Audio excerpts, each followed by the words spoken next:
Sehingga pada hari ini, Rabu 18 Januari tahun 2023, kita dapat hadir di TK Pertiwi Banyuripan 2 dalam acara Desiminasi Budaya Positif Modul 1.4. Selawat serta salam semoga selalu tercurahkan kepada junjungan kita Nabi besar Muhammad SAW serta pengikut-pengikutnya yang senantiasa kita tunggu syafaatnya nanti di yaumul qiyamah.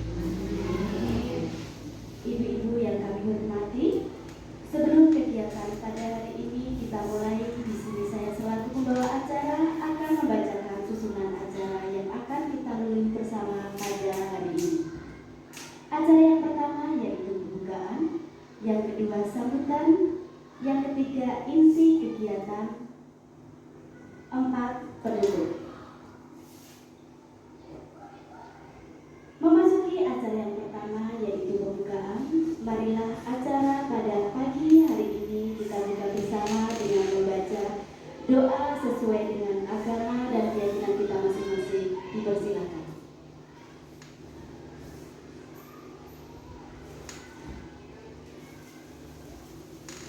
Berdoa cukup. Memasuki acara yang kedua yaitu sambutan. Kepada Ibu Kepala TK Pertiwi Banyuripan 2, kami persilakan. Bismillahirrahmanirrahim. Assalamualaikum warahmatullahi wabarakatuh. Waalaikumsalam warahmatullahi wabarakatuh. Yang pertama-tama kami panjatkan doa puji syukur, alhamdulillah kita dapat bertemu kembali. Terima kasih kepada Allah yang telah memberikan kita semua sehat. Ibu guys, masih sehat ibu guys? Alhamdulillah. Yang utama adalah kita sehat, itu adalah nikmat yang tidak bisa kita nilai harganya. Yang kedua, saya mengucapkan terima kasih kepada teman-teman semua yang telah membantu teman kami Mbak Ani sebagai calon guru penggerak. Yang mana hari ini adalah Mbak Ani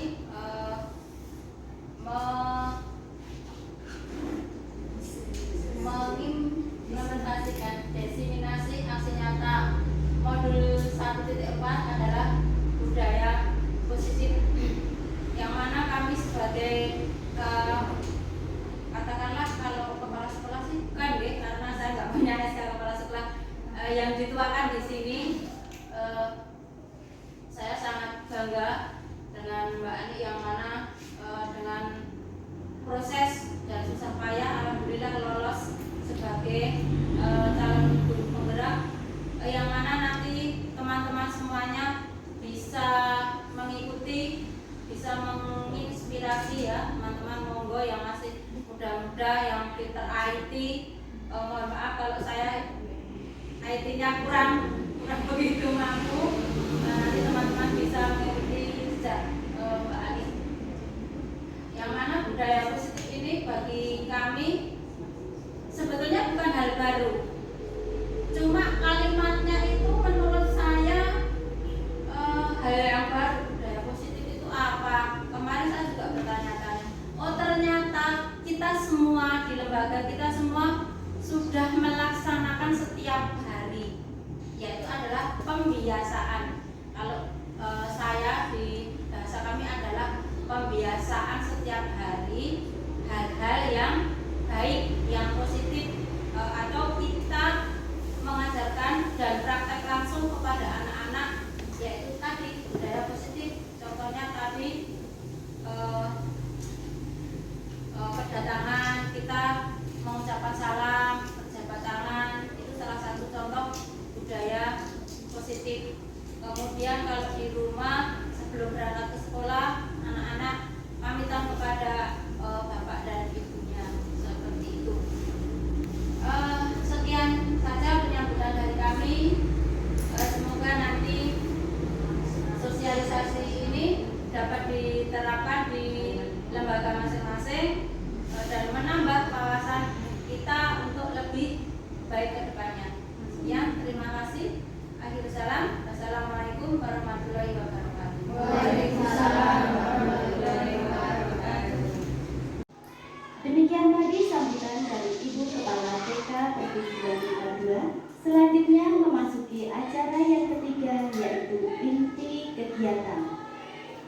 Desiminasi Modul 1.4 yang akan dipaparkan oleh Ibu Ani Utamayati SPD. Kepada Ibu Ani Utamayati SPD, kami persilakan. Terima kasih atas waktunya. Bismillahirrahmanirrahim. Assalamualaikum warahmatullahi wabarakatuh. Waalaikumsalam warahmatullahi wabarakatuh. Asyhadu an la ilaha illallah wa asyhadu anna Muhammadan abduhu wa rasuluh. Wa bisyari sabri wa yassiri amri wa hlul 'uqdatam min lisani yafqahu qawli. Amma ba'du. Kami panjatkan puja dan puji syukur kepada kehadirat Allah Subhanahu wa taala yang telah melimpahkan rahmat dan hidayahnya sehingga kita diberi kesehatan pada siang hari ini, kesehatan rahmat, sehat, nikmat, alhamdulillah. Dan salawat dan salam kita curahkan kepada junjungan Nabi kita, Nabi besar Muhammad SAW. Langsung saja ya Bu. Salam dan bahagia. Assalamualaikum warahmatullahi wabarakatuh. Salam damai sejahtera Om Swastiastu, nano budaya, salam kebajikan rahayu untuk kita semua. Terima kasih ya ibu-ibu semua atas waktu dan kehadirannya dalam kesempatan siang hari ini untuk modul 1.4 yaitu budaya positif. Saya perkenalkan Ani Utamayati SPD dari TK Pertiwi Banjarnegara 2, calon juru penggerak angkatan 7 Kabupaten Klaten, dengan Bapak Fasilitator yaitu Bapak Budi Herijan SPD NPD dan Ibu Pengajar Praktik Ibu Kamini SPD AUD.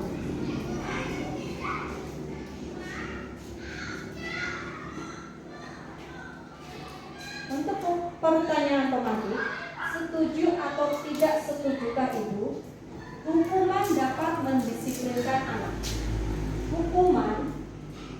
Hukuman itu akan memberikan bekas pada anak.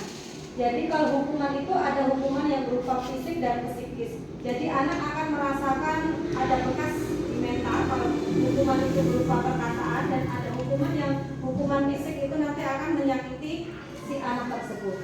Dan yang kedua, setuju atau tidak setuju pemberian hukuman dengan hal positif seperti membaca atau membersihkan halaman sekolah dapat meningkatkan disiplin anak. Jadi dalam pemberian hukuman berupa hal yang positif itu bisa meningkatkan disiplin anak.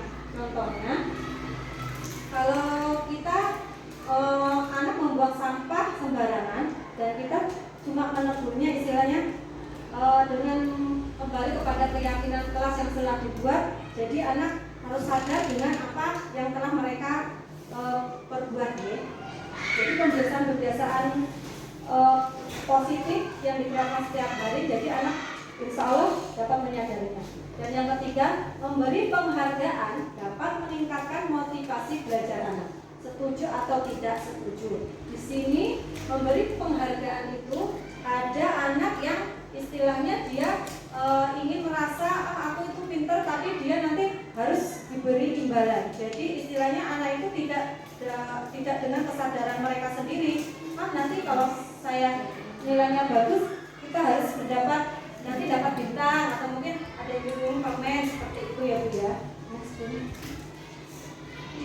Di sini desiminasi budaya positif modul 1.4 untuk pembelajaran 2.1 yaitu tentang disiplin positif dan nilai-nilai kebajikan universal. Untuk pembelajaran 2.2 teori motivasi, hukuman dan penghargaan serta restitusi. Yang pembelajaran 2.3 yaitu keyakinan kelas. 2.4 kebutuhan dasar manusia dan dunia berkualitas. Yang pembelajaran 2.5 restitusi yaitu 5 posisi kontrol. Sedangkan yang pembelajaran 2.6 restitusi yaitu segitiga restitusi. Untuk modul 1.4 budaya positif yaitu pembelajaran 2.1 yaitu tentang disiplin positif dan nilai-nilai kebajikan universal. Untuk perubahan paradigma kegiatan kepala tangan.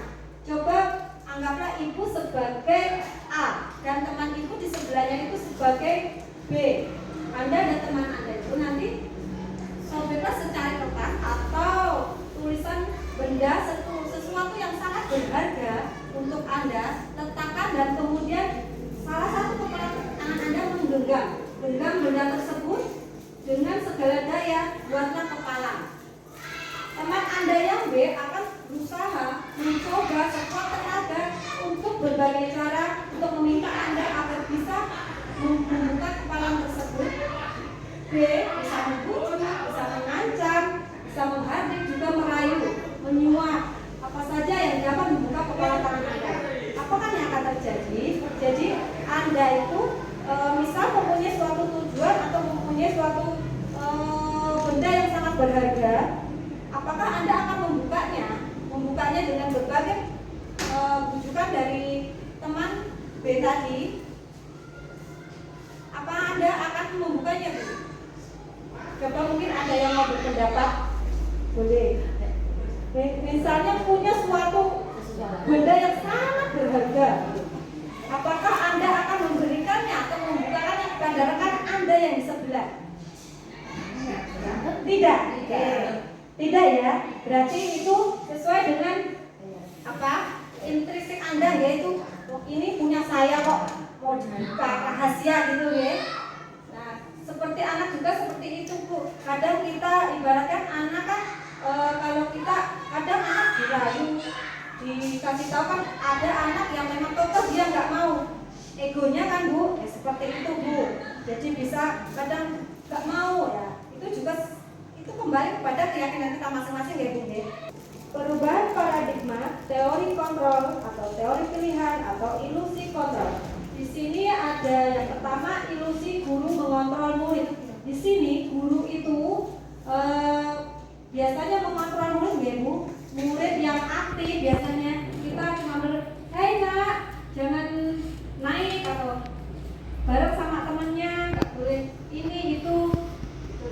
Kalau untuk yang kedua, ilusi bahwa kritik dan membuat orang merasa bersalah dapat menguatkan karakter. Kritik di sini kita biasanya memberi masukan bahwa si anak yang membuang sampah tidak pada tempatnya, kemudian guru mengingatkan, ayo tadi kok tidak dibuang ke tempat sampah. Ingat tidak dengan kesepakatan kelas kita. Jadi anak itu harus dengan sadar, dan itu bisa menguatkan sebuah karakter anak ya.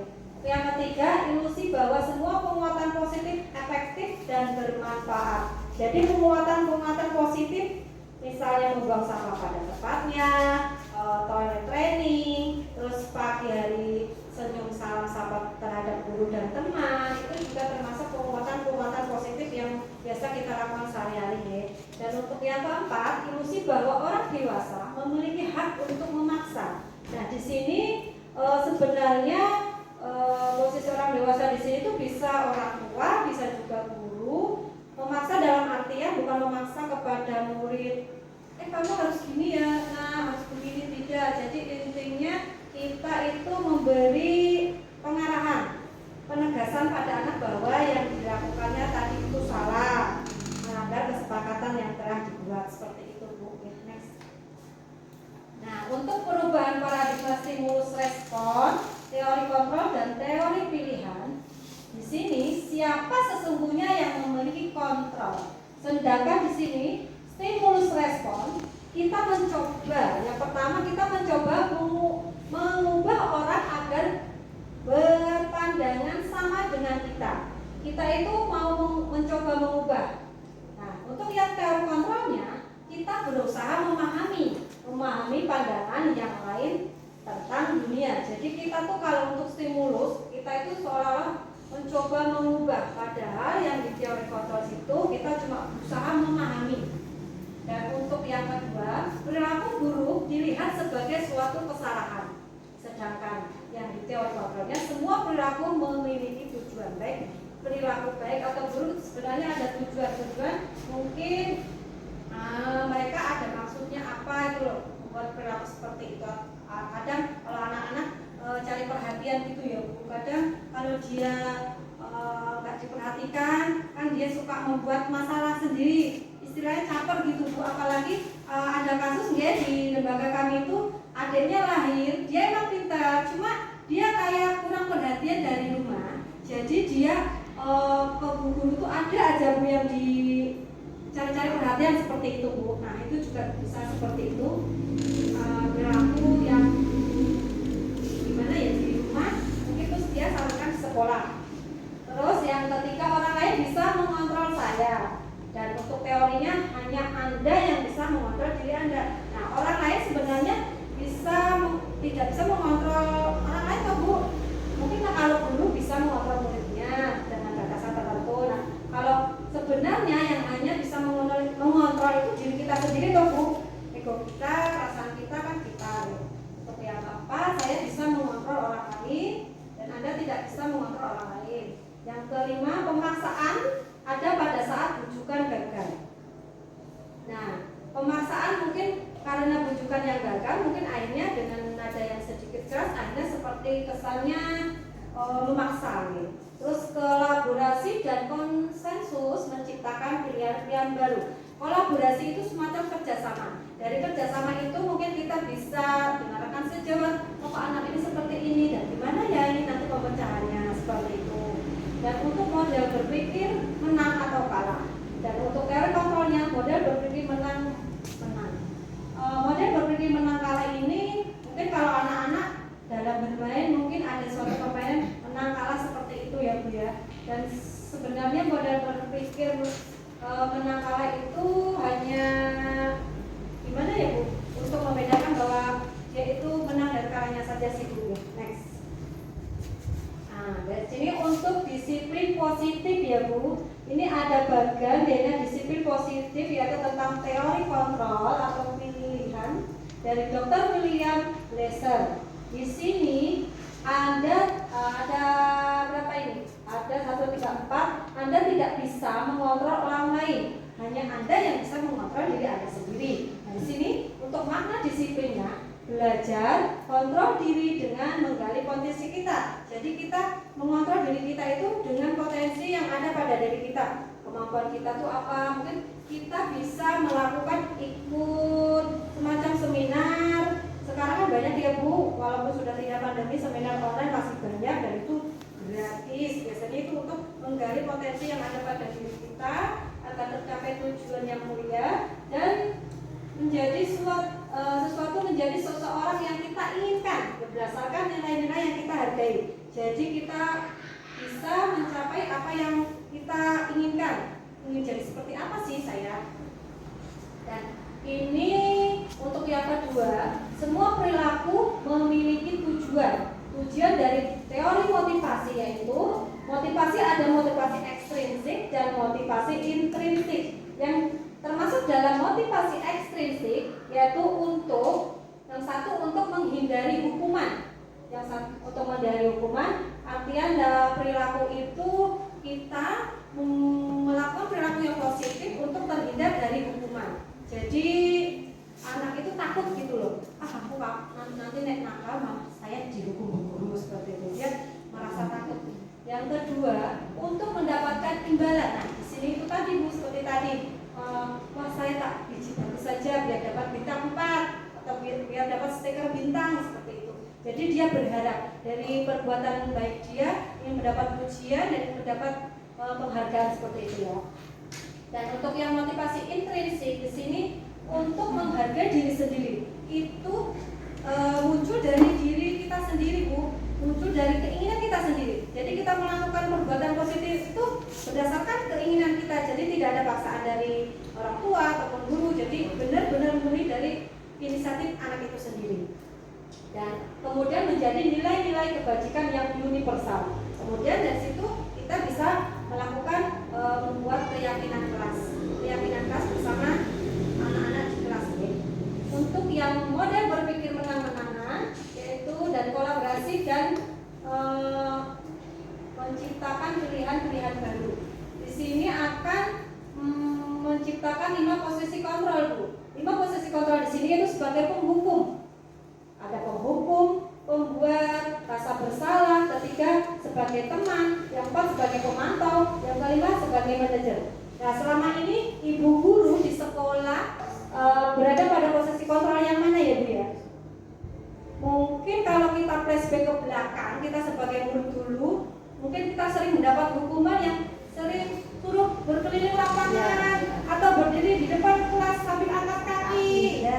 itu suatu hukuman Bu. Sebenarnya itu tidak boleh Bu. Kita harusnya pada posisi kontrol yang 5, manajer. Manajer itu kita istilahnya sebagai cuma yang memantau, yang menasehati, tapi kita nggak menghukum. Yang paling bagus itu yang manajer ya Bu ya.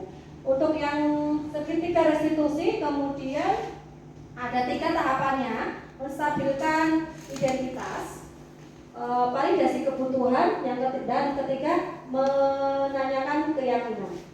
Di sini untuk yang keempat, realitas kebutuhan kita berbeda. Kita berusaha memahami pandangan orang lain tentang dunia. Setiap orang memiliki gambaran yang berbeda. Jadi setiap orang pasti punya gambaran berbeda-beda. Dan di sini akan muncul 5 kebutuhan dasar manusia, Bu. 5 dasar kebutuhan manusia apa saja? Bertahan hidup. Bertahan hidup itu kita bagaimana cara? Contohnya sandang, pangan, pakan untuk mempertahankan hidup kita, ya. Yang kedua, penguasaan. Penguasaan di sini kita merasa, wah, saya di sini berpotensi. Misalnya di suatu lembaga saya di sini yang dituakan, misalnya gitu. Kepala sekolah kan yang berpenguasa gitu loh, istilahnya seperti itu. Untuk yang ketiga, kasih sayang dan rasa diterima. Kasih sayang dan rasa diterima itu kita mendapatkan kasih sayang di lingkungan sekolah dan merasa diterima oleh guru dan teman-temannya, ya. Jadi mereka jadi nyaman. Untuk yang keempat, kesenangan di sini kita biasanya pas istirahat. Jadi kita anak-anak biasanya kan main Lego balon, ya. Di situ anak merasa senang. Dan juga kebebasan, ya. Kebebasan di sini seperti sekarang kita sudah menerapkan IKM, ya, kurikulum merdeka. Kebebasan bukan arti bebas anak-anak dicolek terserah mau main apa, tapi kita tetap dipantau. Kebebasannya mungkin bebas dalam artian kita tetap memberikan perintah pada anak, tapi anak bebas sesuai dengan bakat dan minatnya, seperti itu. Apa itu makna disiplin? Disiplin berasal dari bahasa Latin, yaitu disiplina, yang artinya belajar. Makna asal dari kata ini berkonotasi dengan disiplin dari murid-murid Socrates dan Plato. Disiplin diri membuat orang menggali potensinya menuju sebuah tujuan apa yang dia hargai. Jadi disiplin itu sebenarnya menggali potensi diri kita, enggak? Jadi kalau kita menerapkan disiplin pada diri kita sendiri, insya Allah setiap tujuan yang akan kita inginkan insya Allah dapat tercapai, enggak? Namun dalam budaya kita, makna kata disiplin telah berubah menjadi sesuatu yang dilakukan seseorang pada orang lain untuk mendapatkan kepatuhan. Jadi disiplin di sini untuk mendapat kepatuhan, kecenderungan umum adalah menghubungkan kita kata disiplin dengan ketidaknyamanan, bukan dengan apa yang kita hargai atau pencapaian suatu tujuan yang mulia. Nilai-nilai kebajikan universal, yaitu nilai-nilai adalah sifat positif manusia yang merupakan tujuan mulia yang ingin dicapai setiap individu. Jadi sama seperti tadi, ya, intrinsik tadi, kemauan yang ada di dalam diri. Nilai-nilai tersebut bersifat universal dan lintas bahasa, suku, bangsa, agama maupun latar belakang. Setiap perilaku atau perbuatan memiliki suatu tujuan. Menurut Dr. William Glasser pada teori kontrol 1984, dengan mengaitkan nilai-nilai kebaikan yang diyakini seseorang, maka motivasi intrinsiknya akan terbangun sehingga menggerakkan motivasi dari dalam untuk dapat mencapai tujuan mulia yang diinginkan. Menurut Diana Glasser 1998. Nilai-nilai kebaikan yang ingin dicapai oleh setiap anak Indonesia kita kenal dengan profil pelajar Pancasila. Ingat semua, Bu? Apa saja tadi, Bu? Beriman, bertakwa kepada Tuhan Yang Maha Esa dan berakhlak mulia, mandiri, menawan kritis, keunikan global, bergotong royong dan kreatif. Mungkin biar tidak jenuh, Bu, kita nyanyi dulu ya. Belajar Pancasila, beriman dan bertakwa pada Tuhan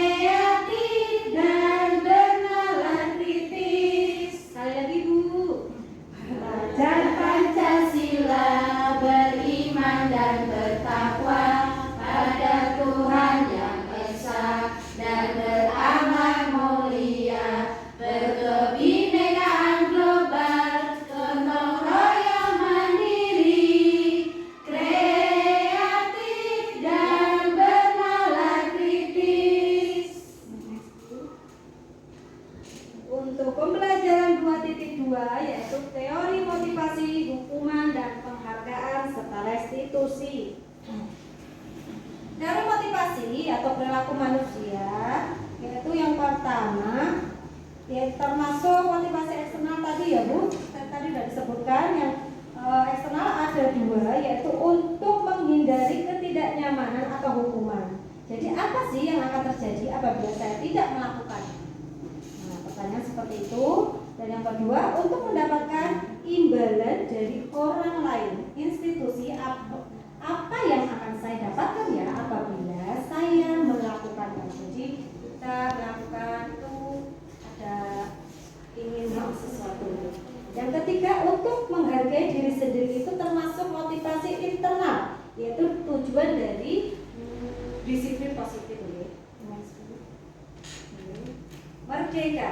Merdeka menurut Ki Hajar Dewantara. Merdeka itu artinya tidak hanya terlepas dari perintah, akan tetapi juga cakap buat memerintahkan diri sendiri. Jadi merdeka itu kita bisa memilih apa yang kita inginkan, jadi sesuai dengan kemampuan kita, bakat minat kita. Dan ini menurut Ki Hajar Dewantara, pemikiran konsepsi keteladanan sikap merdeka, cetakan kelima 2013 halaman 469. Dihukum oleh penghargaan. Sini dimaksud bahwa penghargaan berlaku sama dengan hukuman. Dalam arti meminta atau membujuk seseorang melakukan suatu untuk memenuhi suatu tujuan tertentu dari orang yang meminta atau membujuk. Dorongannya eksternal dan akan ada faktor ketergantungan. Nah, ada beberapa dampak ya Bu dari pemberian penghargaan menurut Alfie Kohn 1993. Jadi pengaruhnya jangka panjang dan jangka pendek. Jadi kalau kita hukuman untuk mengharapkan suatu penghargaan itu nanti ada pengaruh jangka panjang dan pendek. Yang kedua, penghargaan menghukum. Yang ketiga, penghargaan mengurangi ketepatan. Keempat, penghargaan tidak efektif. Yang kelima, penghargaan merusak hubungan. Dihukum oleh penghargaan, yaitu penghargaan dapat menurunkan kualitas. Nah, maksudnya di sini dari penghargaan dapat menurunkan kualitas. Jadi anak yang istilahnya memang benar-benar pintar, tapi dia bermaksud cuma ingin mendapatkan penghargaan. Jadi dia cuma yang penting rampung bisik misalnya gitu. Penting rampung bisik, wah aku etok bintang, etok reward dari guru, tapi justru kualitasnya malah menurun. Jadi dia asal-asalan penting aku cepat selesai ya. Yang kedua, penghargaan mematikan kreativitas. Nah, ini juga hampir sama. Penghargaan dapat mematikan kreativitas ini. Jadi anak yang benar-benar kreatif itu kayak seolah-olah wah, ada yang istilahnya cepat-cepatan. Terus yang kreatif benar-benar dia jadi menurun nih. Oh ya nggak dapat reward kan sudah ada yang duluan. Jadi dia kayak down gitu ya Bu. Terus yang ketiga, penghargaan mengurangi motivasi intrinsik. Nah, jadi dia kayak tidak mau memunculkan potensi yang ada pada dirinya. Bentuk program kebajikan atau apresiasi. Dalam memberikan apresiasi atau pengakuan perlu diingat beberapa hal. Yang pertama, beri pengakuan secara khusus. Jadi kita memberi pengakuan secara khusus, oh kamu tuh kok pintar sekali. Jadi kita memberi apresiasi atau pujian pada anak langsung. Yang kedua, beri pengakuan secara pribadi. Jadi kita langsung bagus sekali gambarnya, kamu pintar seperti itu. Yang ketiga, beri pengakuan kepada semua murid atau pergantian. Jadi nggak hanya anak itu yang pintar. Jadi kita harus adil ya Bu. Mungkin hari ini si A, besok B dan adil itu berbahagia. Yang keempat, beri pengakuan secara konsisten. Jadi pengakuan itu nggak hanya berupa barang, pujian, reward. Jadi kita pujian tuh nggak apa-apa Bu. Semacam pujian, tepuk tangan, terima kasih itu juga termasuk penghargaan ya. Dan kelima, fokus pada proses. Proses dari anak melakukan, kemudian hasil itu kan termasuk proses dan kita memberi pujian. Untuk contoh pengakuan apresiasi atau kebajikan, untuk pembuka ada kalimatnya kemarin saya perhatikan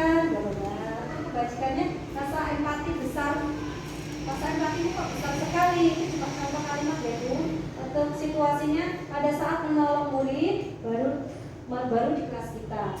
Untuk yang kedua saya menghargai, berarti kan kepedulian.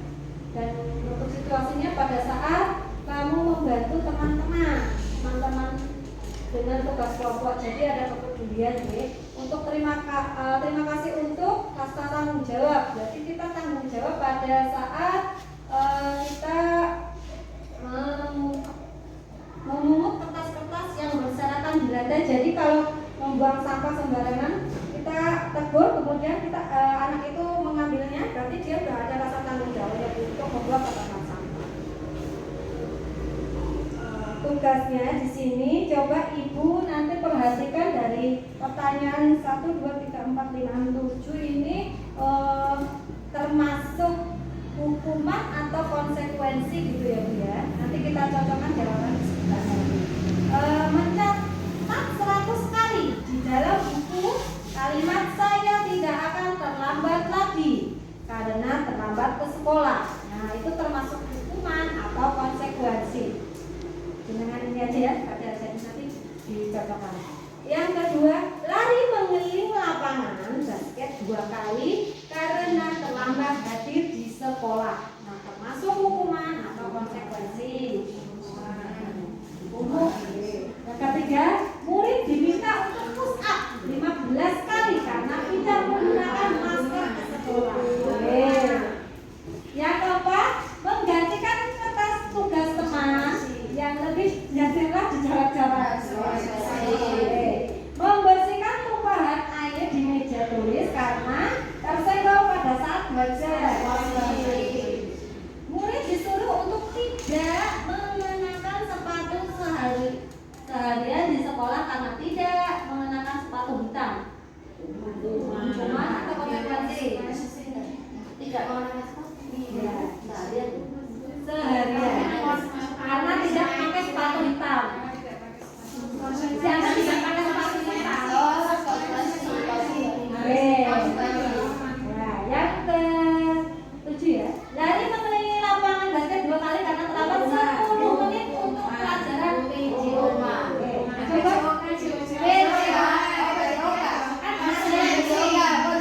Coba Bu, next dicocokkan Bu. Sama kah? Iya, ada kompetensi ya. Yang pertama tadi hukuman.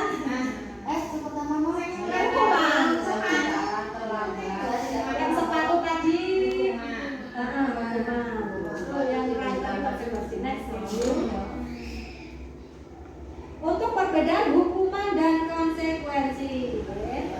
Hukuman dan konsekuensi suatu yang menyakitkan harus terjadi. Jadi nah hukuman itu kan dia kayak mengenang gitu loh. Nah hukuman ini nanti membekas. Dia baik fisik maupun psikis. Jadi kita jangan sampai menghukum anak ya walaupun dengan teriakan. Itu nanti anak bisa membuat anak sakit fisik maupun hati untuk jangka waktu lama. Anak membenci kedisiplinan. Nah, kalau di yang konsekuensi anak menghargai disiplin justru. Untuk paksaan, stimulus tanggapan, mendorong anak menyakiti diri sendiri. Untuk konsekuensinya mendorong anak agar mudah menyesuaikan diri. Jadi nih hukuman itu mendorong anak menyakiti diri sendiri karena dia merasa aku ini kok salah, justru malah dia menghukum diri. Yang di konsekuensi malah mendorong anak agar mudah menyesuaikan diri. Untuk konsep diri yang buruk, yang dikonsekuensi konsep diri yang baik. Jadi kebalikannya ya Bu, anak belajar untuk menyembunyikan kesalahan. Kalau yang ini anak belajar untuk mematuhi peraturan. Jadi ada kesadaran dari dia. Marah, rasa bersalah, dipermalukan, merasa tak dihargai itu untuk hukuman. Dia merasa udah dihukum tidak izin. Kadang kan ada anak yang dia malah gak masuk sekolah loh besoknya Bu. Udah kita tegur gitu, kalau anaknya hatinya cilik gitu loh. Nah untuk konsekuensi kehilangan hak, dibuat tidak nyaman, diasingkan untuk sementara. Jadi diasingkan.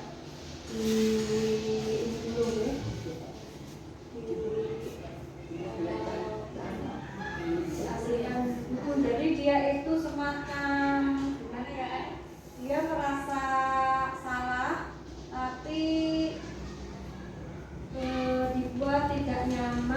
diasingkan, ya biar istilahnya dia nyaman dulu, dia dijemjem dulu gitu ya.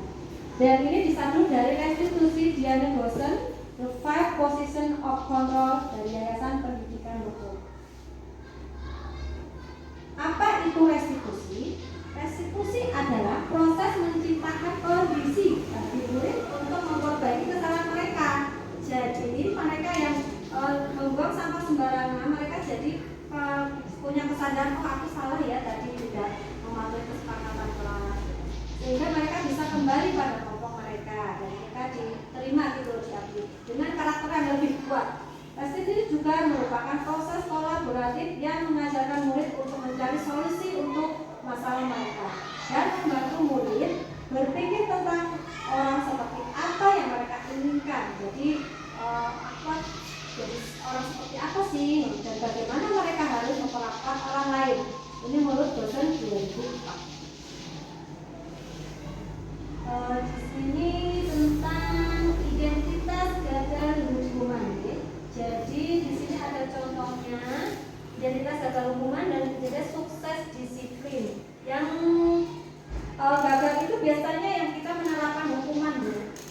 Tapi kalau kita menerapkan konsekuensi dan restitusi, insya Allah akan menciptakan budaya positif ya. Nanti ini contohnya ada banyak nanti mungkin di nanti itu next ya. Ada 9 ciri-ciri restitusi. Yang pertama, bukan untuk menebus kesalahan, namun untuk belajar dari kesalahan. Jadi kita itu bukan aku salah nih, tidak membuang sampah sembarangan. Jadi dia ada kesadaran gitu loh, dia belajar dari kesalahan itu sehingga besok tidak diulangi lagi. Yang kedua, memperbaiki hubungan. Jadi memperbaiki hubungan antara guru dan juga murid. Yang ketiga, tawaran atau bukan paksaan. Jadi semua itu kembali pada dirinya kita, dirinya masing-masing, bahwa sebuah itu bukan merupakan paksaan ya. Yang keempat, restitusi menuntut untuk melihat ke dalam diri. Jadi ke dalam diri kita itu sudah berbuat salah, berarti kita harus memperbaiki agar tidak mengulangi lagi. Yang kelima, restitusi mencari kebutuhan dasar yang mendasari tindakan. Yang keenam, restitusi diri adalah cara yang paling baik. 7, restitusi fokus pada karakter bukan tindakan. Yang kedelapan, restitusi fokus pada solusi. Jadi kita mencari solusi apa sih yang baik untuk mengatasi masalah anak tersebut. Kita bisa kolaborasi dengan rekan sejawat. Misalnya saya di kelas B, ini anak saya seperti ini Bu, bisa bekerjasama dengan sisi yang ada di kelas A, misalnya seperti itu. Yang 9, restitusi mengembalikan murid yang berbuat salah pada kelompoknya. Jadi murid yang salah nanti biasanya kan anak-anak tuh kayak nakal, ojo dikonco we, kan biasa ada tuh anak-anak seperti itu Bu. Nanti kalau kita tidak meluruskan, ayo minta maaf dulu, nanti dia biasanya tidak diteman Bu, diasingkan, rasa dikonco we nakal, gitu ya. Jadi kita harus meluruskan dan si anak yang salah itu minta maaf pada teman yang dinakali seperti itu. Untuk pembelajaran ketiga yaitu keyakinan kelas Bu. Mengapa tidak peraturan saja? Mengapa harus keyakinan kelas? Mengapa kita memiliki peraturan harus menggunakan helm bila mengendarai kendaraan roda 2? Contohnya nih, mengapa kita memiliki peraturan 3M, menggunakan masker, mencuci tangan, dan menjaga jarak 1,5 meter. Itu pas pandemi kemarin deh. Yang ketiga, mengapa kita memiliki peraturan harus datang tepat waktu pada saat mengikuti pelatihan. Untuk mendukung motivasi intrinsik, kembali ke nilai-nilai yaitu keyakinan lebih menggerakkan seseorang dibanding mengikuti serangkaian peraturan. Jadi peraturan itu kan dibuat kayak saklek baku ya harus dipatuhi. Kalau kesepakatan itu kan kita antar, misalnya kita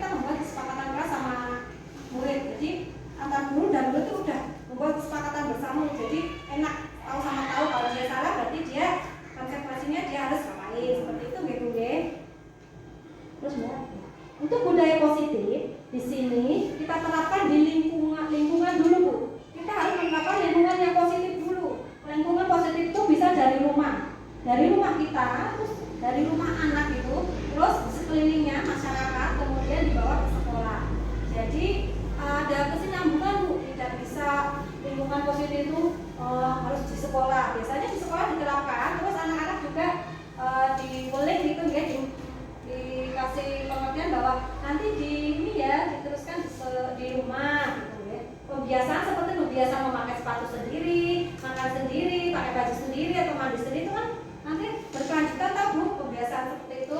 Kemudian diturunkan lagi menjadi keyakinan kelas. Keyakinan kelas itu kita bisa membuat kesepakatannya bersama anak, bersama Bu. Mulai misalnya datang tepat waktu, saling sama Bu ketika datang, sayang sama temannya, membuang sampah ke tempat sampah.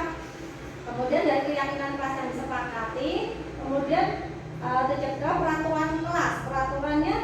Peraturan yang dibuat oleh guru atau lembaga tersebut Bu. Jadi itu memang harus benar-benar dipatuhi oleh seluruh anggota di sekolah tersebut. Yang mana yang merupakan keyakinan kelas? Mengapa kesepakatan kelas ini? Di sini contohnya ada TK Dharma Wanita Persatuan G. Kesepakatan kelasnya datang tepat waktu, mengucapkan salam, menjaga kebersihan sekolah, udah sebelum dan sesudah kegiatan, aktif dalam pembelajaran dan tertib G. Untuk kesepakatan kelasnya, kami guru dan murid yang saling menyayangi. Kemudian kami murid yang semangat belajar, kami murid yang peduli dengan teman-teman. Dan insya Allah kami di sini juga sudah mulai menerapkan untuk kesepakatan kelas, khususnya di kelas B deh Bu, kelas B karena kelas A belum, kelas B. Ini sini ada contoh kegiatan pendalaman keyakinan kelas, tabel T dan Y. Ini contohnya Bu, tabelnya berbentuk Y dan huruf T. Di sini hormat, bekerja dan diterima dan dimiliki. Kegiatan pendalaman keyakinan kelas untuk tabel T dan Y ini yang hormat ini terdengar, terlihat dan berperilaku. Di sini contohnya ya Bu, nanti bisa dibaca, nanti mungkin nanti bisa saya share-kan ya. Nah, untuk peraturan dan keyakinan kelas ini coba perhatikan ya Bu, selalu kembalikan buku ke tempatnya. Itu termasuk apa ya Bu? Terus untuk yang kedua, dilarang mengganggu orang lain. Nah, ketiga, hadir di sekolah 15 menit sebelum pembelajaran dimulai. Keyakinan atau yang keempat, dilarang melakukan kekerasan. 5, dilarang menggunakan narkoba. 6, bergantian atau menunggu giliran. Keyakinan atau peraturan, gunakan masker. Yang terakhir, jangan berlari di kelas atau di koridor. Coba bisa dicocokkan. Itu merupakan suatu tanggung jawab yang pertama ini. Selalu kembalikan buku ke tempatnya. Sebenarnya bisa kesepakatan ya, kesepakatan termasuk tanggung jawabnya. Jadi dia setelah membaca buku terus dikembalikan lagi ke tempatnya. Berarti dia tanggung jawab ya. Dilarang mengganggu orang lain itu menghormati orang lain berarti ya. Hadir di sekolah 15 menit sebelum pembelajaran dimulai, menghormati orang lain dan berkomitmen ya. Konsekuensinya itu ya. Dilarang melakukan kekerasan, termasuk keselamatan dari orang lain. Dilarang menggunakan narkoba, itu berarti kesehatan kita ya. Bergantian atau menunggu giliran, menghormati orang lain dan bersabar. Langsung itu bisa juga masuk ke kesepakatan kelas bisa. Gunakan masker yaitu untuk kesehatan dan keselamatan. Jangan berada di kelas atau koridor, keselamatan dan keamanan. Untuk pembelajaran keempat yaitu kebutuhan dasar manusia dan dunia berkualitas. Nah, di sini kebutuhan dasar manusia tadi yaitu yang pertama itu yang paling tengah ya Bu, bertahan hidup. Bertahan hidup itu kita sebagai manusia kan butuh makan, minum, tempat tinggal ya. Jadi kita untuk bertahan hidup harus punya sandang pangan dan papan itu ya, yang mencukupi dan memadai untuk kelangsungan hidup kita. Dan kedua, kasih sayang dan rasa diterima. Kita pun sebagai guru dan suatu komunitas juga harus merasa diterima, kasih sayang. Begitu juga anak Bu. Jadi di sekolah itu kita tidak boleh membeda-bedakan. Jadi mereka rasa disayangi baik sesama teman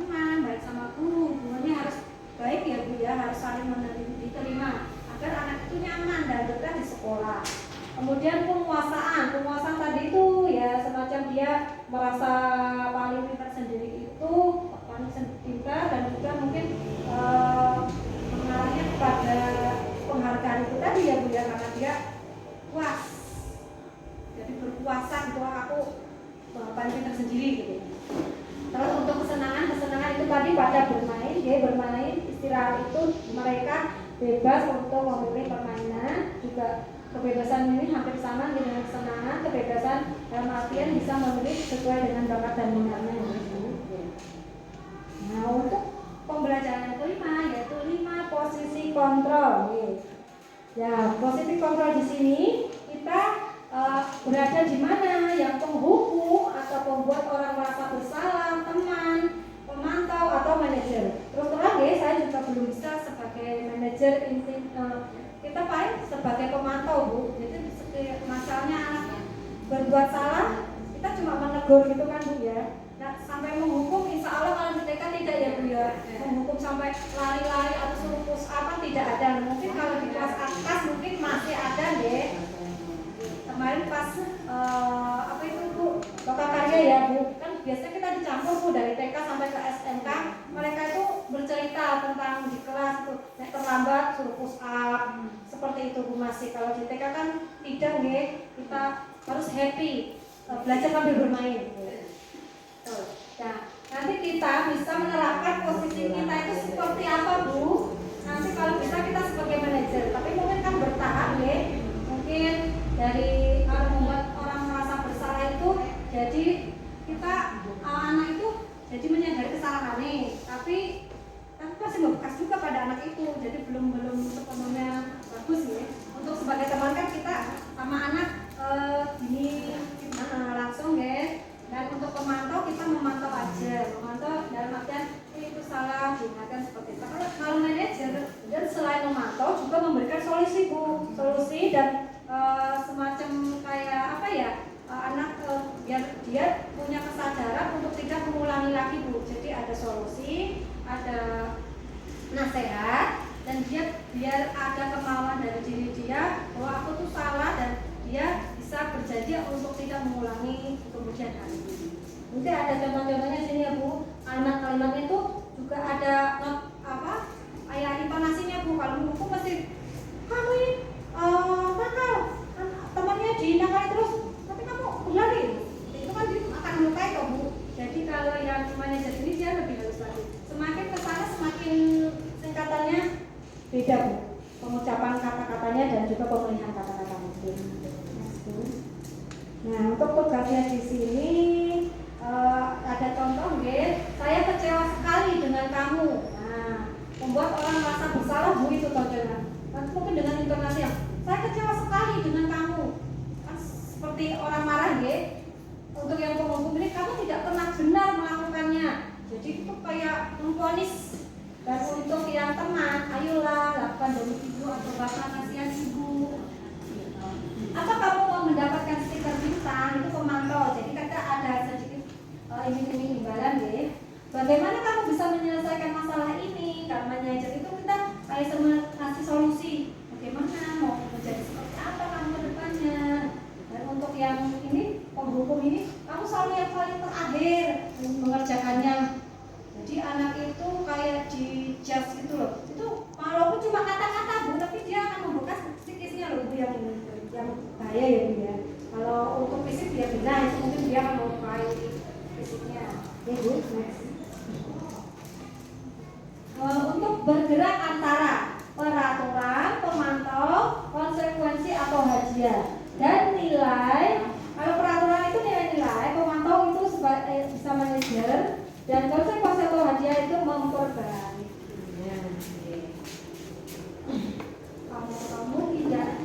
Kalau kamu tidak apa, jadi saya akan itu. Apa yang kamu yakini, bagaimana memperbaiki masalah ini. Jadi kayak memberi solusi ini untuk yang manajer ya itu masuk ke kanan. Next Bun. Untuk pembelajaran ke-6 Bun, segitiga restitusi. Next. Segitiga restitusi ini dibagi menjadi 3 Bu. 3 di sini untuk validasi kebutuhan. Validasi kebutuhan di sini ada 2, yaitu kamu tentu punya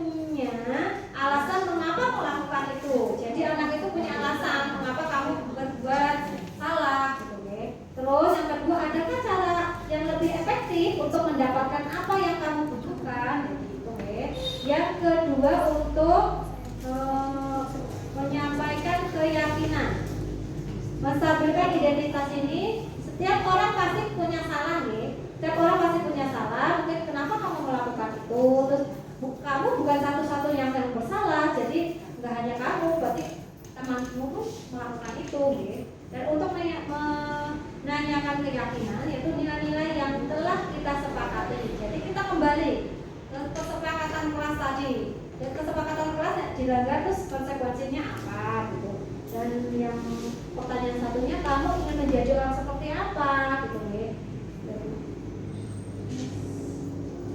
Nah ini untuk membuat anak merasa gagal karena berbuat salah menjadi positif terhadap dirinya. Di sini adalah untuk menstabilkan identitas. Ini contoh yang ini ya Bu, sedikit restitusi nih. Gurunya berkata, berbuat salah itu hal yang manusiawi. Tidak ada manusia yang sempurna. Bapak Ibu juga berbuat salah. Kita pasti bisa menyelesaikan permasalahan ini. Bapak Ibu tidak tertarik untuk mencari tahu siapa yang benar, siapa yang salah. Bapak Ibu lebih tertarik untuk menyelesaikan masalah. Kalau kamu menyalahkan dirimu sendiri terus-menerus, apakah kamu bersikap baik pada dirimu sendiri?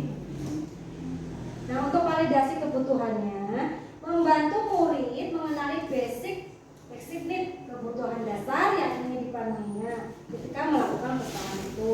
Pada dasarnya setiap tindakan manusia itu tujuannya adalah memenuhi basic need tadi, apa itu power, freedom, kebebasan, cinta, dan belonging, fun atau survival ya tadi ya yang kebebasan itu ya. Gurunya berkata, salah satu contoh, kamu bisa saja kan melakukan hal yang lebih buruk tapi kamu tidak melakukan kan. Kamu pasti punya alasan mengapa melakukannya, apa yang penting bagi kamu, apa boleh tetap berusaha menjaga sikap itu, tapi tambahkan sikap yang lain yang baru. Mampu kamu belajar cara lain untuk mendapatkan yang kamu butuhkan tanpa harus memukul? Apakah kamu bisa melakukan lebih baik besok lagi? Itu yang validasi kebutuhannya ya Bu. Dan untuk menanyakan keyakinannya, di sini anak melihat kesalahannya dihubungkan dengan norma sosial dan nilai-nilai yang mendasari manusia berinteraksi dengan orang lain. Gurunya berkata di sini, apa nilai yang kita percaya di kelas atau sekolah kita? Nilai-nilai universal apa yang telah kita sepakati? Kelas yang ideal itu seperti apa sih? Kamu ingin jadi anak yang seperti apa? Apa yang kamu rasakan ketika kamu melakukan itu? Kamu menjadi orang yang seperti apa? Untuk intervensi 30 detik di sini Bu. Intervensi ini bisa membantu murid kembali ke tujuan semula dengan cukup singkat dan dengan cara non konfrontatif. Pertanyaan-pertanyaan yang diajukan biasanya dikemukakan oleh seorang pemantau atau manajer. Sini terus terang saya belum bisa memposisikan posisi kontrol sebagai manajer. Yang pertama, apakah kamu ingin berbuat lebih baik? Apakah saat ini kamu sedang menjadi orang yang sedang kamu inginkan? Apakah kamu bisa mengubah kegiatan atau kamu melakukan sikap yang lebih membantu? Apakah wajar membuat kesalahan-kesalahan? Bisakah kita memperbaikinya? Apa yang kamu lakukan saat ini sesuai? Kapan kamu siap untuk mulai? Peraturannya apa? Sepertinya kamu punya masalah. Saya bisa bantu apa? Saat ini kamu seharusnya berbuat apa? Apa yang bisa saya bantu agar kamu bisa melakukannya? Apakah tugas kamu saat ini? Bagaimana kamu ingin diperlakukan pada kegiatan ini? Bisakah kamu melakukannya? Dan apa yang kamu inginkan? Peraturannya apa? Untuk refleksinya dari paparan tadi, hal baru apa yang mengubah paradigma saya yang saya dapatkan? Jadi paradigma yang saya dapatkan bahwa tadi ya untuk tantangan tadi ya, kita mempunyai sesuatu benda yang sangat berharga atau misalnya tujuan cita-cita kita nggak mungkin kan bisa berbagi dengan teman sebelah kita ya. Kita harus kuat memegang teguh keyakinan kita ya. Yang kedua, perasaan apa yang muncul selama mengikuti sesi ini, khususnya mengenai karena disiplin dan motivasi intrinsik. Apa ya Bu? Perasaan apa Bu? Perasaan dari dalam diri budaya positif ini kita bisa berbuat istilahnya tidak mengulangi kesalahan yang sama nih Bu. Untuk kedepannya kita tidak mengulangi lagi. Yang ketiga, peran AMOM seperti apakah yang saya telah lakukan selama mengikuti modul ini. Peran AMOM di sini saya sudah berusaha melakukan budaya positif di lembaga, mulai dari hal yang sederhana, mencuci tangan sebelum makan, senyum sapa salim sama teman, guru, ya. Disiplin tepat waktu, kemudian membuang sampah pada tempatnya, angkat sendiri, memakai sepatu sendiri, ya, tanpa bantuan, kemudian belajar telat training, seperti itu. Yang keempat, saya akan menjadi AMOM seperti apakah setelah mengikuti modul ini? Mungkin dari 5 posisi kontrol tadi seperti pemukul, merasa bersalah, pemantau, dan sebagai teman, tadi ada yang manajer. Mungkin kita bertahap ya Bu, mungkin yang dari awalnya kita sebagai teman, kemudian pemantau, dan kemudian diharapkan bisa menjadi seperti manajer, seperti itu ya ke depannya, amin. Demikian pemaparan dari diseminasi aksi nyata modul 1.4 budaya positif dari saya. Kurang lebihnya saya mohon maaf. Guru Miriam Burung Cendrawasih, cukup sekian dan terima kasih. Wassalamualaikum warahmatullahi wabarakatuh. Waalaikumsalam warahmatullahi wabarakatuh.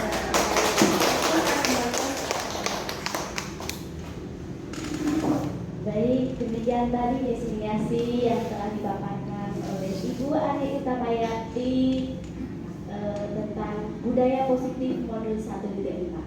Baik Ibu-ibu, pasti ada sesuatu hal yang kita dapatkan dari diseminasi pada hari ini, dan tentunya juga pasti ada beberapa hal yang belum atau kadang belum kita pahami. Nah, untuk itu di sini kita akan membuka 3 pertanyaan. Silahkan ibu-ibu boleh mengajukan pertanyaan yang kira-kira masih ibu-ibu kurang paham atau mungkin belum begitu dimengerti. Silahkan, mumpung Ibu Aninya masih di sini.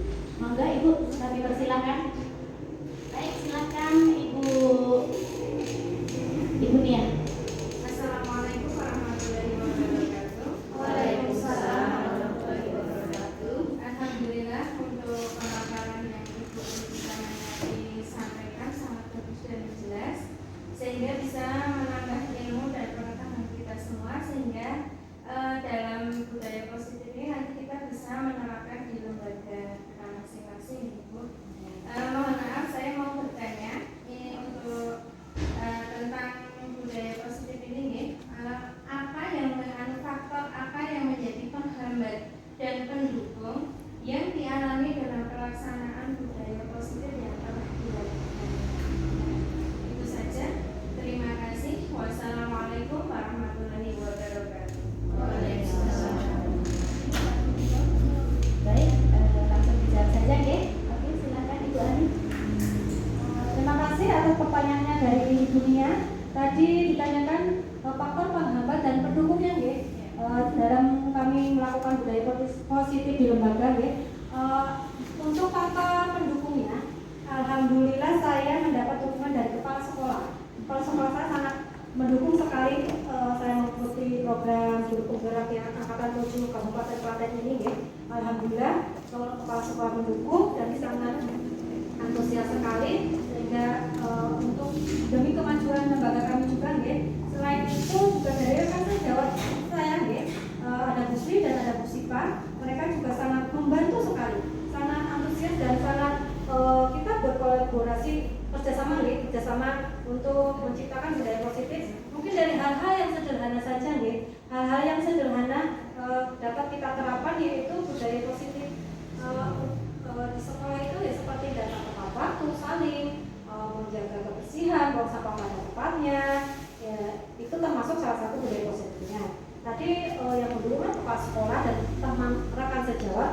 Di samping itu juga dengan wali murid, Bu, untuk faktor pendukungnya dari wali murid, kita juga sebelum melakukan kegiatan budaya positif ini, saya juga masuk kepada wali murid bahwa mohon bimbingannya, mohon kerjasamanya apabila suatu waktu saya butuhkan untuk melakukan kegiatan CGP ini, misalnya syuting gitu ya, maksudnya ada kegiatan yang berhubungan dengan tugas yang harus diunggah, saya juga mengatur seperti itu ya.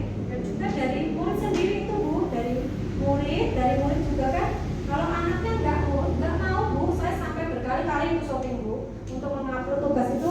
Jadi anak kalau awalnya anak yang mendukung, tapi itu juga termasuk hambatan juga ya, jadinya anak ada yang mendukung, ada yang menghambat. Nah itu kan karena karakter anak beda-beda ya Bu, karakteristik itu.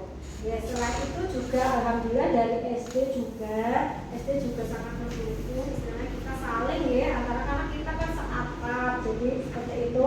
Sampai itu juga mungkin kita melibatkan lingkungan sekitar Bu, misalnya kalau butuh kita kunjungan keluar, kalau apa di sekitar sini ada masjid, perpustakaan, SMP, itu juga termasuk faktor pendukung. Sedangkan untuk faktor menghambat dari kegiatan budaya positif ini yaitu kadang kita mau melakukan suatu kegiatan yang berhubungan dengan kegiatan positif ini, ada hambatan, misalnya tiba-tiba ada rapat mendadak atau ada pertemuan gugus, ada pertemuan TK yang mendadak, sehingga kita yang tadinya sudah dibuat skenario mau syuting untuk budaya segitiga restitusi, tapi ternyata ada rapat, akhirnya kita undur. Jadi kita mereschedule ulang ya jadwal. Jadi yang seharusnya hari ini mungkin diundur besok. Penghambatnya itu tadi ada mungkin faktor cuaca Bu, mau syuting di luar misalnya hujan.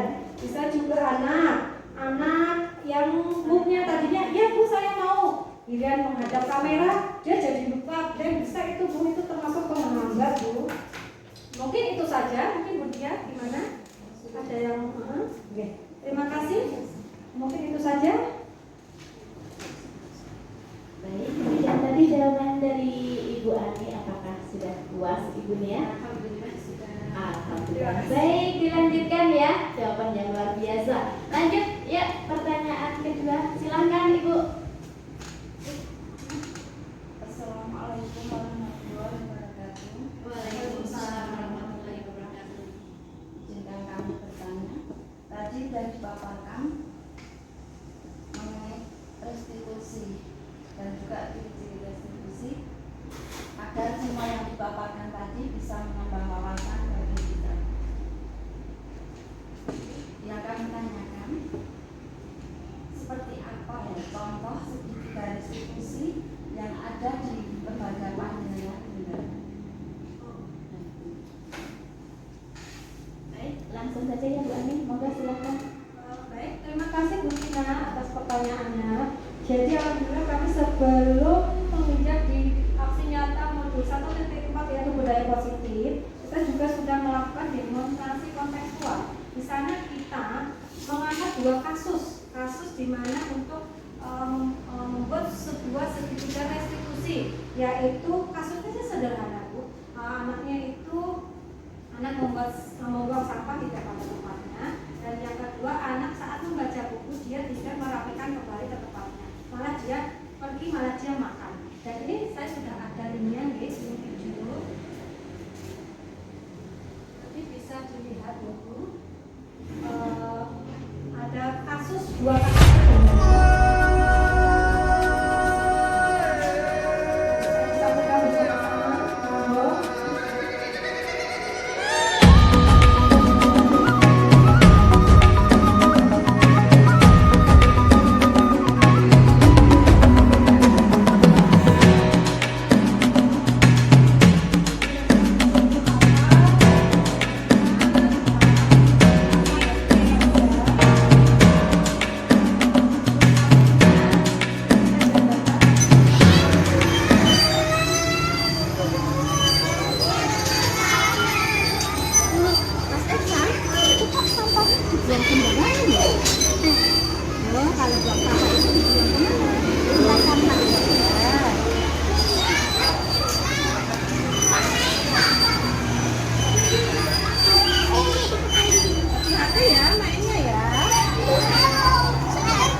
sampah ke tempatnya.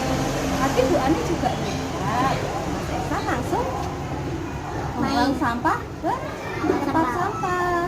Jadi Mas Esa udah pinter. Mas Esa sudah belajar bertanggung jawab. Besok Mas Esa mau mengulangi tidak ya. Dengan harus menjaga kebersihan sekolah. Benar ya, tidak diulangi lagi ya. Kalau buang sampah pada tempatnya itu ada apa tadi? Bersih. Sekolahnya juga nyaman. Oke Mas Isam, terima kasih.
Aska tahu tidak kenapa Bu Ani panggil di sini?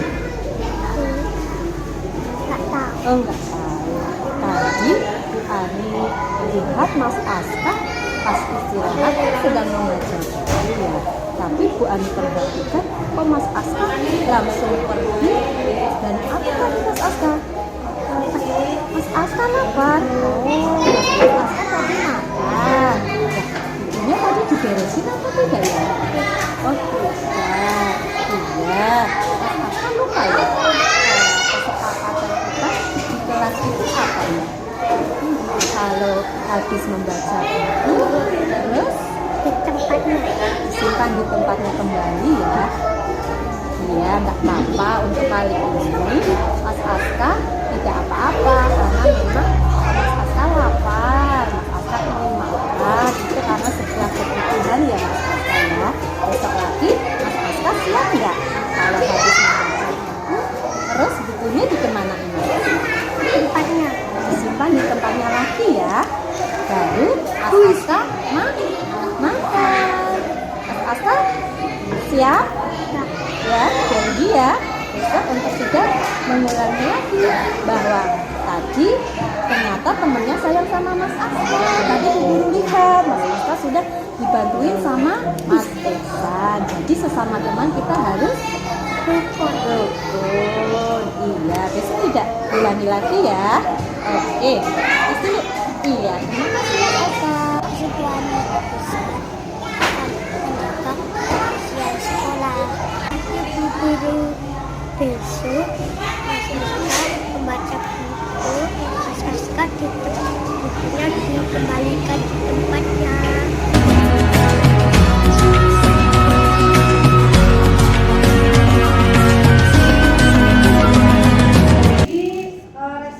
Jadi segitiga restitusi itu kita menanyakan kok kenapa kamu melakukan hal seperti itu. Jadi kita tanyakan jadi apa penyebabnya seperti itu dan kemudian kok kenapa kita kembali ke kesepakatan kelas tadi gimana.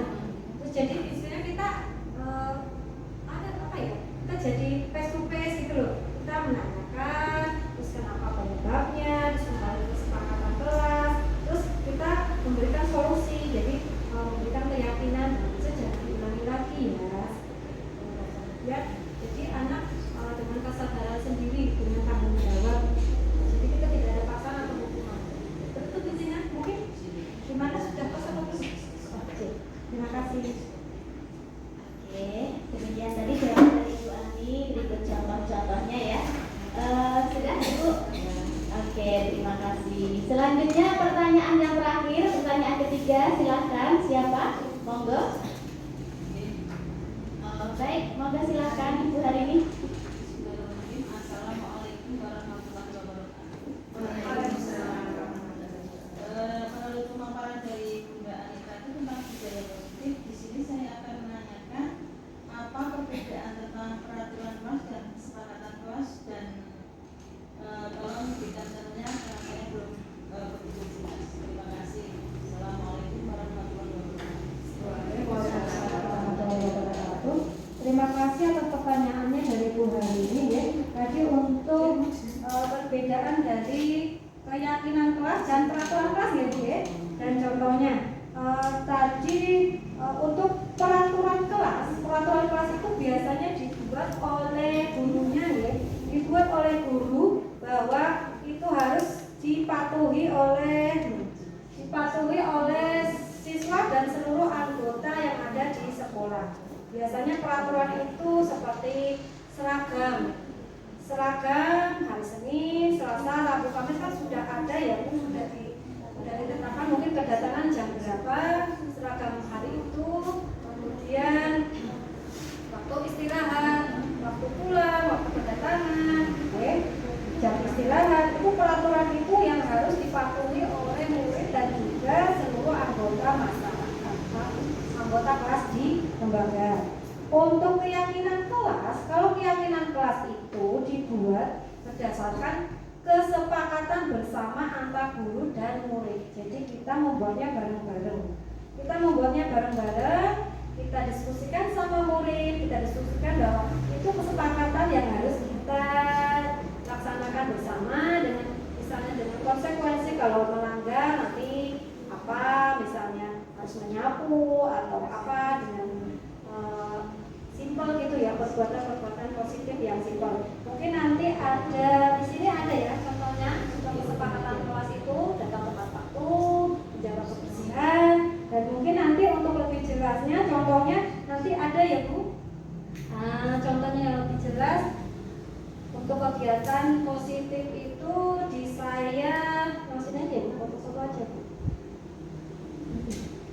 Keyakinan kelas kita ada foto dan juga ada kemarin saya membuat di sini contohnya ada penyambutan kedatangan anak setiap pagi, kemudian antri untuk mencuci tangan itu merupakan kesepakatan kelas kita kemudian berdoa sebelum dan sesudah belajar.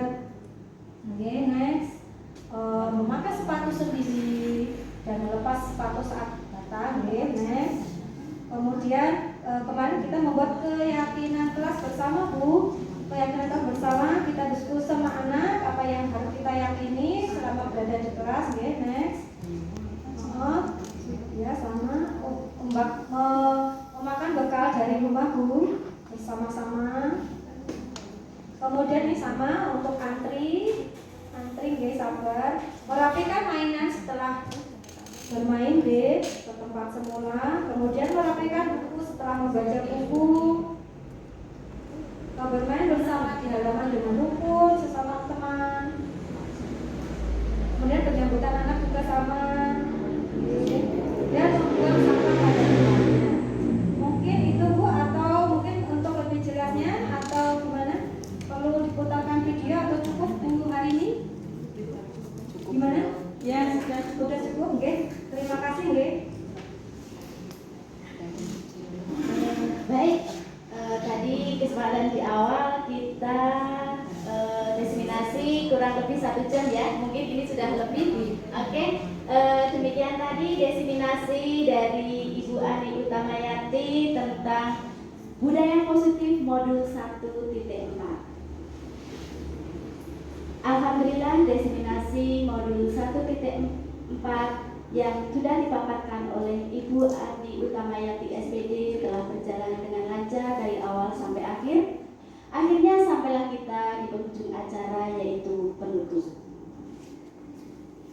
Ibu-ibu yang saya hormati, terima kasih ibu-ibu telah berkenan mengikuti kegiatan desiminasi ini dari awal hingga akhir.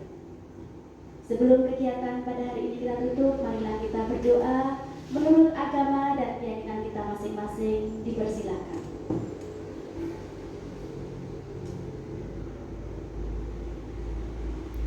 Berdoa cukup.